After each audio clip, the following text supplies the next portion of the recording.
Anyone here ever lose a loved one? It's hard. But then you enter the probate world, and these courts haven't evolved in 100 years. You go down to the court, you get in this long line, you get to the counter, and bam! The person goes on a break. It's like the RMV, but worse, because you can't get your money out until you go through this process.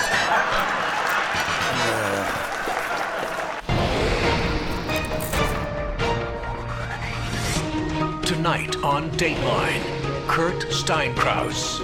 Just what was it that caused this man's co-workers, friends, family, even the toll collector on the Massachusetts Turnpike to want to kill him? Tonight, KurtSteinkrauss. No germs allowed.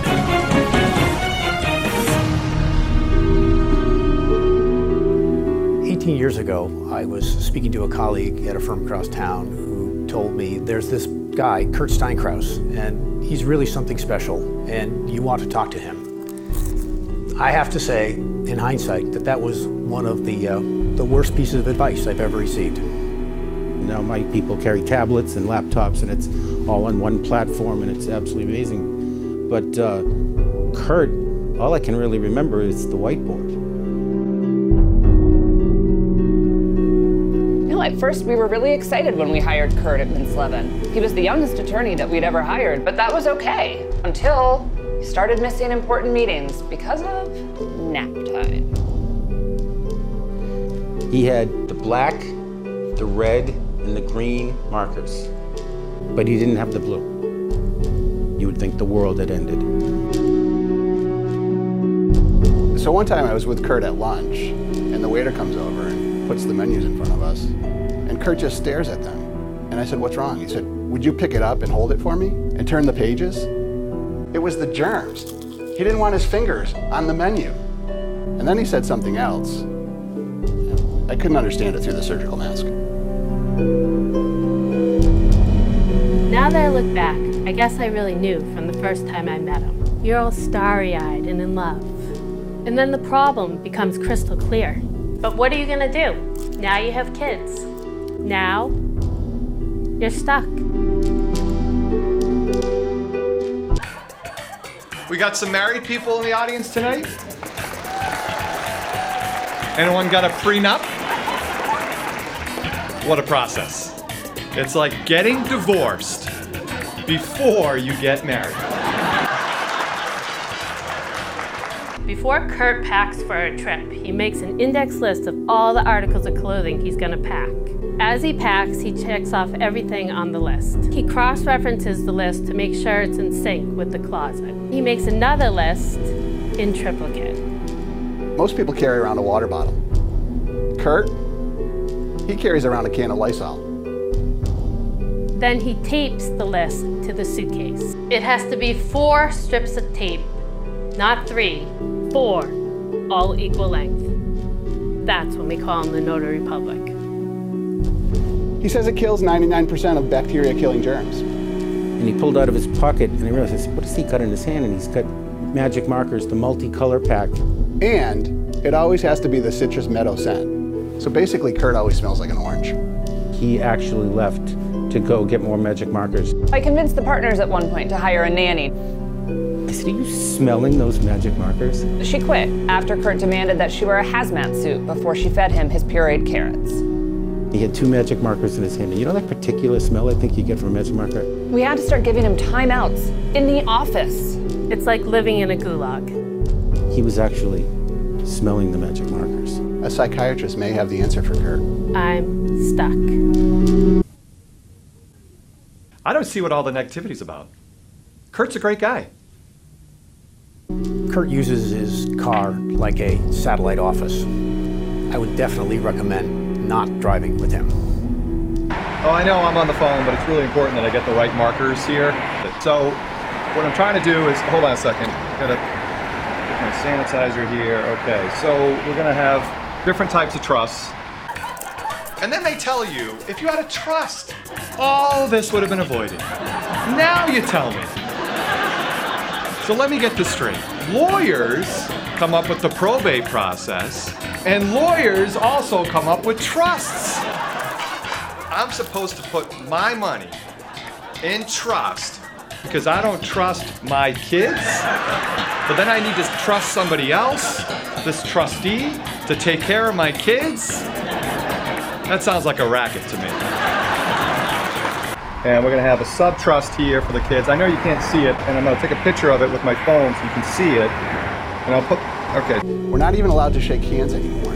I tried to high-five him, he left me hanging. He had to have the blue. He just never stops.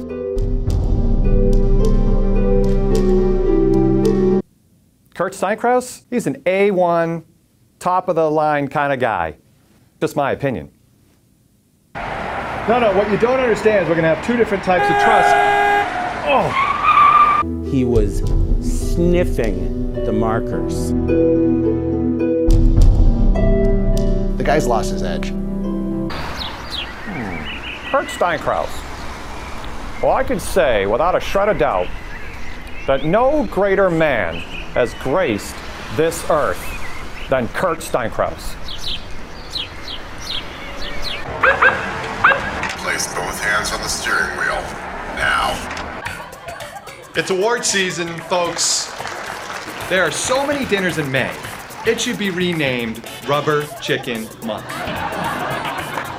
Speaking of dinners, have you guys been to this Excellence in Estate Planning dinner? Now that's an exciting dinner. A collection of estate planners all dressed up, talking about taxes? Sign me up. Let me tell you, you got a real barn burner there. And to think, there are people out there that spend all their time talking about death and taxes. Riveting. And what kind of dork wins that award anyways? Ladies and gentlemen, this year's Pepsi Excellence Award winner, KurtSteinkrauss. And they say there's nothing good on television anymore. You know why I pulled you over? I do, officer. But have you received an inheritance recently? If you have, I could help you keep the entire thing tax-free. When I think of Kurt, two phrases come to mind. Be curious, be of service. A person who first came to me as a tax estate planner over 3 decades now has become so much more than that, from family planning to estate planning to technological advisor to marriage counselor. A great career. He's still on his way up. To this day, when I advise young professionals, I always think of Kurt. An amazing friend, partner, and counsel. What stands out about Kurt is how much he cares about other people. I just seen it over the course of his time at Mintz-Levin, the way he treats his family, the way he interacts with his colleagues in our private client group and in the larger firm, the way he treats his clients and how much he cares about them, and the way he interacts with other people in the Boston estate planning community. I'll never forget in 1999, Julie was pregnant with their son. He was due on April 15th, and a true trooper, she held out to April 19th, knowing that the tax season was delayed because of Patriots Day. I'm not sure where a 44-year-old goes after winning essentially a Lifetime Achievement Award. Some would say retirement, but luckily for us and for Kurt's clients, I don't ever see that in his future. And it also wouldn't be true to not acknowledge the golden rule. Behind every good man is a great woman. Kurt and I have been together since we've been 16. He is a great husband and father to our 4 wonderful kids. When he's not working, he spends a lot of time with our family, and he loves to coach our kids. As proud as he is of this award, he is equally as proud of the championship trophy for our daughter after coaching the league for 12 years, so he was very happy about that. Kurt, I want to congratulate you on behalf of all of us at Mintz-Levin. Kurt, I just want to extend to you my most heartfelt congratulations on this very special award you're receiving. It is so well deserved. I'm really excited to see what the future holds for Kurt. Congratulations, Kurt. Kurt, we are so proud of everything you have done, and we are so proud of this award. We love you. You are a great husband and father, and congratulations.